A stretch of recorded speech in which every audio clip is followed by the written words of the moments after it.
You ever wonder why some leaders are always talking about world peace, while others seem laser-focused on preparing for war? Well, it all boils down to this huge, fundamental clash of ideas. A clash that, believe it or not, shapes pretty much everything, from trade deals to actual battlefields. And today, we're going to unpack that exact debate, idealism versus realism. I mean, it's a question that literally haunted the entire world after the horrors of World War I. After all that devastation, people were asking, can we ever truly escape conflict? An entire generation was just desperate to believe that the answer was a resounding yes. So they set out to build a brand new world, but, reality had some other plans. So this really brief window, right, between 1919 and 1939. This is what the historian E.H. Carr famously called the 20 Years Crisis. And man, it started with so much promise. You've got the Treaty of Versailles, the League of Nations, all of it built on this beautiful hope that humanity had finally learned its lesson.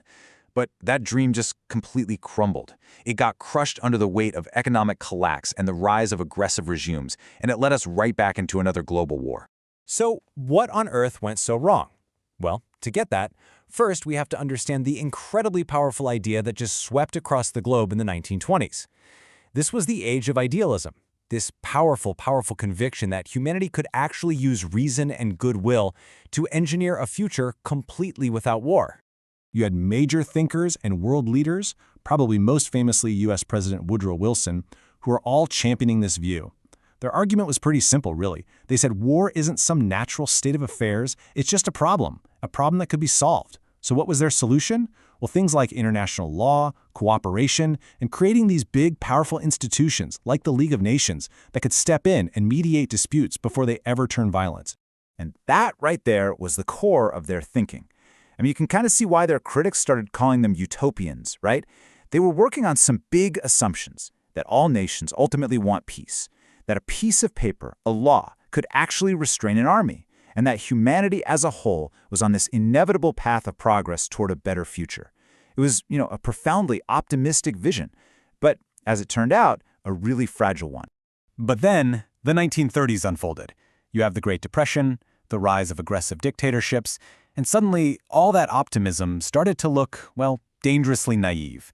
And then, right on the brink of another world war, this historian, E.H. Carr, he publishes a book that was just a brutal reality check, and it would change the way we think about international politics forever. So what Carr did was he framed his whole debate as a really stark choice. On one side, you have idealism, which is all about how the world ought to be, a world governed by morality and laws. And on the other side, you have his new framework, realism, which focuses on how the world actually is, a world driven by power, by self-interest, and by the constant looming potential for conflict. His accusation was devastatingly simple. He basically said the idealists were mistaking their hopes for actual analysis. Okay, so for a realist, the entire analysis starts with one single core idea. Forget this fuzzy concept of an international community. The only actors that truly matter are states, individual countries. And what do these states want, above all else? It's simple: power and security. Everything else, it's just noise. Okay, so if every single state is just out there trying to get more power for itself, how in the world do you avoid constant war? Well, Carr argued it's not with laws or treaties. Nope, it's with a balance of power. See, in this view, peace isn't really about friendly cooperation. It's more like a tense standoff, where powerful nations and their allies are constantly checking each other's ambitions. It's a system built not on trust, but on mutual threat. And all of this leads us straight to the absolute heart of realism, the national interest. Carr's point was that a leader's one true duty, their primary responsibility, is to protect their own state's security and prosperity. Things like pursuing abstract moral goals, that isn't just a luxury. It can be a flat-out dangerous distraction when your very survival is on the line. And this quote, this just captures the essence of Carr's brutal honesty, doesn't it? He wasn't saying he liked power politics, not at all. He was just saying that pretending it doesn't exist, well, that was a catastrophic mistake. It was the mistake, he argued, that led directly to the failures of the 1930s and the absolute horrors of World War II. So, for decades, especially during the whole Cold War era, Carr's realism really became the dominant way of seeing the world. It made a lot of sense to people, but it's not the whole story. This perspective has some pretty serious blind spots, and over the years, it's faced some really powerful critiques of its own. So what are the dangers of looking at the world through this lens? Well, critics have a lot to say. For one, they argue that realism can become a kind of self-fulfilling prophecy, right? If you assume everyone is just out for themselves, you're going to act that way, which then makes everyone else act that way. It also risks creating excuses for aggression, it can totally sideline human rights, and it doesn't really have a good way to explain cooperation on massive global issues like climate change. But maybe the biggest critique of all is this: the whole theory was built on the experience of a handful of European powers. And that last point, that one opens up a really profound challenge to the whole thing. For almost a century, the big debate was simple: idealism versus realism. But what if that entire conversation was missing, I don't know, most of the world? Yeah, that's the big question a new generation of scholars started to ask. I mean, whose reality are we even talking about here? The so-called reality that realism described, that was the reality of a few powerful imperial nations. So what about everyone else? And once you ask that question, the problem becomes glaringly obvious. The entire framework, we're talking everything from the early idealists right up to Carr's realism, it was all built on the history of European wars and European diplomacy. It had almost nothing to say about the experiences that defined global life for centuries for most of the planet: colonialism, empire, and the lives of the billions of people who were living under foreign rule.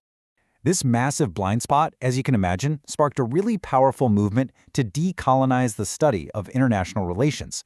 And the goal here isn't just to, sprinkle in a few more non-Western examples. No, it's much bigger than that. It's about challenging the very foundations that the entire discipline was built on. The key problem here has a name. It's called Eurocentrism. And it's basically the habit of taking the specific history of Europe and pretending it's the universal story for all of humanity. This kind of thinking completely ignores how huge historical forces like colonialism and the slave trade are the very things that created the global power imbalances that realists later just took for granted as if they were natural. So this decolonial project is essentially about rebuilding the whole field from the ground up. It means challenging Western dominance over these theories, questioning even core concepts like what a state or sovereignty even means from a different perspective. And it means exploring incredible alternative philosophies, like the Indian concept of Vasudeva Kutumbakam, which means the world is one family, that offer entirely new ways of thinking about how we all relate to each other on this planet. Okay, so this isn't just some dusty old history lesson. Not at all. This entire debate, in all its different forms, is still playing out right now, and it's shaping the very headlines you and I read every single day. Just think about it. E.H. Carr's realist framework, it feels more relevant today than maybe ever before. His central warning that a big shift in the global balance of power is the single most dangerous moment for the world. I mean, you hear that exact warning echoed in pretty much every analysis of the growing competition between the United States and China. But at the very same time, the decolonial perspective gives us the tools we need to understand new strategies that just don't fit into those old models. Take India's foreign policy of multi-alignment, for example. They're building partnerships with competing powers like the US, Russia, and Europe all at once. See, this isn't about choosing a side in some simple realist power struggle. It's a totally different game, and it's rooted in a totally different history. And so that leaves us with this final, really challenging thought. The whole story of international relations has basically been a search for universal rules, right? Whether it was the idealists looking for universal laws or the realists looking for universal laws of power. But the decolonial challenge flips the whole table and asks, what if there are no universal rules? What if there are just different perspectives, each one shaped by its own unique history and each one holding its own truth? Definitely something to think about.